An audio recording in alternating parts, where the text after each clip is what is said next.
warahmatullahi wabarakatuh. Salam sejahtera bagi kita semua. Selamat datang di Wira Sakti Podcast. Podcastnya Kesehatan TNI Angkatan Darat. Kembali lagi bersama saya, Serda Koatili dan rekan saya, Serda Kuat Yolanda. Pada pagi hari ini kita kedatangan tamu yang istimewa, yaitu seorang koat yang berprestasi. Dengan siapa? Saya Kintan Armianata Dewi. Dan sehari-hari bertugas di Labiomed Puskesat. Terima kasih Kintan sudah hadir nih pada hari ini Kintan di Wira Sakti Podcast. Oke Kintan, kalau boleh tahu ini kamu gimana kabarnya Kintan hari ini? Alhamdulillah baik, Mbak. Nah, Kintan, kalau boleh tahu kan kamu atlet nih ya? Siap. Nah, kamu berasal dari keluarga atlet atau kayak gimana ya Kintan?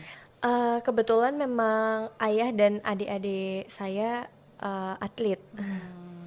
Baik Kintan, untuk tema kali ini kan tentang prajurit berprestasi di Puskesat ya Kintan. Saya mau nanya nih Kintan. Pertanyaan nih, ada beberapa pertanyaan untuk kamu nih Kintan ya. Oh ya Kintan, kamu ini kan atlet bela diri jenis apa sih? Kan bela diri tuh banyak jenisnya ya Kintan ya. Siap. Boleh tahu dong jelasin sedikit ke sobat podcast. Siap. Kintan. Saya sekarang mendalami bela diri Hapkido yang berasal dari Korea di samping taekwondo. Tapi sebelumnya saya juga pernah mendalami bela diri taekwondo dan juga Yongmodo yang tidak jauh dari bela diri Hapkido. Untuk bedanya di bela diri Hapkido ini kombinasi dari seluruh bela diri, yaitu ada tendangan, pukulan, kuncian, bantingan, dan seni senjata ada stick dan juga pedang, Mbak. Untuk taekwondo itu kan hanya tendangan dan pukulan saja. Untuk Yongmodo itu tendangan dan bantingan, kuncian juga. Cuman kalau Yongmodo ini lebih ke arah dagu ke bawah. Jadi dia dilarang untuk nendang kepala. Kalau di Hapkido ini diperbolehkan. Terus apa nih alasan kamu tertarik ke Hapkido? Yang pertama karena Hapkido ini bela diri baru. Baru masuk ke Indonesia. Jadi saya tertarik untuk mengembangkan bela diri Hapkido supaya semakin maju dan berkembang di Indonesia. Dan juga gerakan-gerakan Hapkido yang lebih kombinasi dari seluruh cabang olahraga bela diri. Nah, Kintan, kan banyak nih medali-medali yang udah kamu pakai. Tentunya ini kan baru sebagian saja ya Kintan ya. Boleh nggak sih sebutin medali-medali yang kamu rasa itu butuh perjuangan dan kenangan yang indah gitu? Boleh nggak Kintan? Sebelumnya itu kan saya pernah mendalami taekwondo, Mbak. Untuk taekwondo itu yang paling tinggi itu di Bali International Championship. Itu yang kedua itu kan di Yongmodo. Di Yongmodo yang paling berkesan untuk saya adalah Porprov, Mbak. Karena di Porprov itu saya cedera. Jadi waktu itu poin memang unggul saya 3-1. Untuk lawan 1 saya 3, tapi karena saya cedera, kaki saya ini terkilir, jadi saya tidak bisa melanjutkan pertandingan. Saya sempat minta untuk lanjut, saya sempat berdiri kembali di lapangan, tapi pelatih sudah mengatakan, aduh jangan dilanjutkan daripada semakin parah. Jadi akhirnya saya kalah karena itu, karena cedera. Jadi itu yang paling Bikin sedih ya? membuat sedih karena poinnya udah unggul tapi harus mengalah karena keadaan. Ya, demi kebaikan kamu juga. Siap Mbak. Untuk Hapkido sendiri yang paling berkesan di saya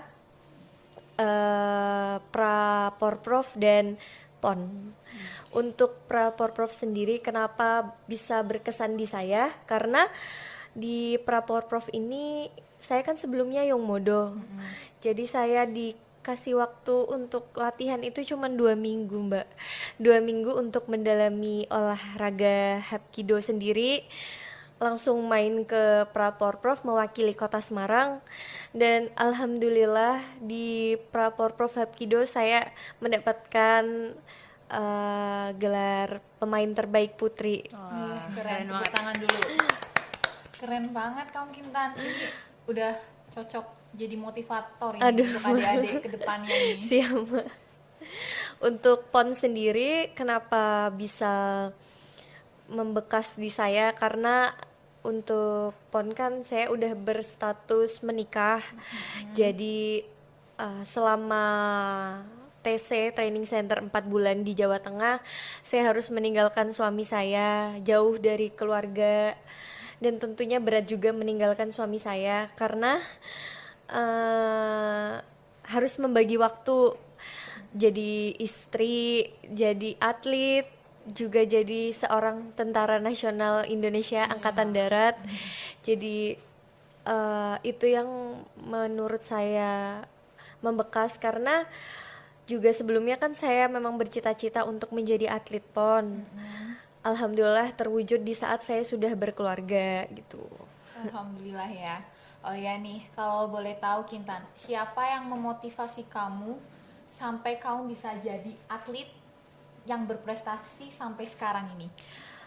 Motivasi saya adalah keluarga saya, terutama ayah dan ibu, juga suami saya, karena tanpa doa beliau-beliau ini saya bukanlah siapa-siapa. Tanpa support beliau-beliau ini saya tidak bisa sampai di titik saat ini. Jadi motivasi terbesar saya adalah ayah, ibu, dan suami saya. Juga orang-orang yang dulu sempat menyepelekan saya, karena dulu waktu SMP Mbak, saya sempat disepelekan sama teman-teman juga, karena kan dulu saya penampilannya seperti laki-laki, tomboy, ya. tomboy. Terus Kintan, apa sih Kintan gitu. Terus ada juga yang menyepelekan saya dari rekan-rekan atlet. Kintan emang bisa jadi atlet PON gitu. Tapi alhamdulillah saya tuh selalu berusaha membuktikan bahwa saya bisa loh, saya tuh mampu dengan latihan keras. Ya, kebetulan kemarin juga waktu di PON kemarin itu kan TC selama 4 bulan, Mbak.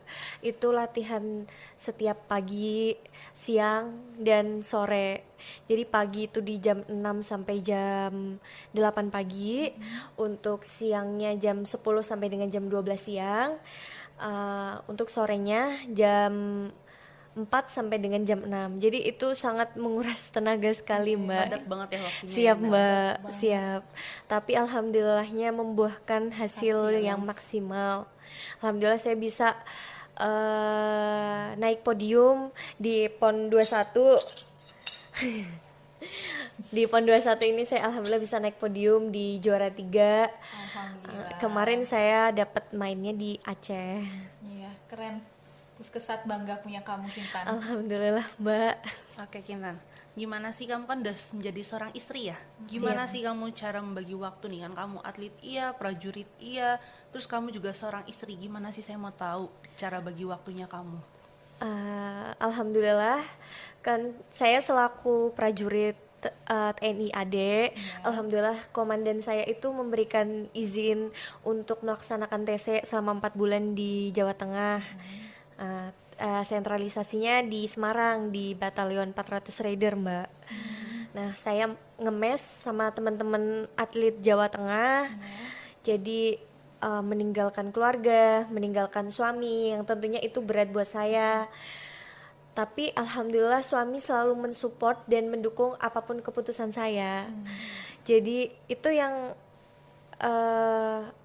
bisa membuat saya waktu itu tidak sulit untuk dibagi, karena suami saya ya udah nggak apa-apa, yang penting kamu seneng, yang penting kamu semangat terus, nggak sedih gitu. Jadi suami mengizinkan. Iya, alhamdulillah. Iya, alhamdulillah. Jadi saya nggak kebingungan untuk membagi waktu, Mbak, karena itu. Dan apabila suami saya juga lagi turun dinas, suami saya ke Jawa Tengah, ke Semarang. Jadi dalam waktu sebulan pasti kita ada waktu untuk bertemu. Baik Kintan, kita masuk ke pertanyaan terakhir. Siap, Mbak. Coba Kintan kasih motivasi ke Wira Sakti Podcast yang ada di luar sana. Untuk sahabat Wira Sakti Podcast, intinya kejar dan raih cita-cita kalian dan mimpi kalian setinggi langit sampai terwujud. Biarkan kata orang, jangan hiraukan kata orang, biarkan orang mencibir kita. Yang penting bagaimana kita berusaha dan terus berusaha sampai mimpi kita benar-benar terwujud.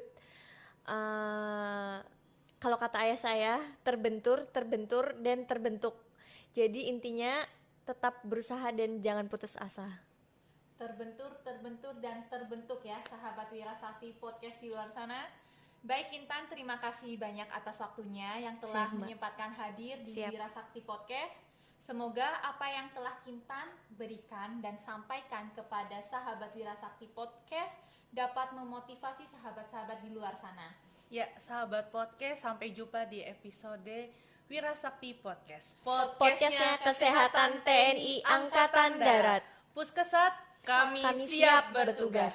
Wassalamualaikum warahmatullahi wabarakatuh. Salam sejahtera untuk kita semua.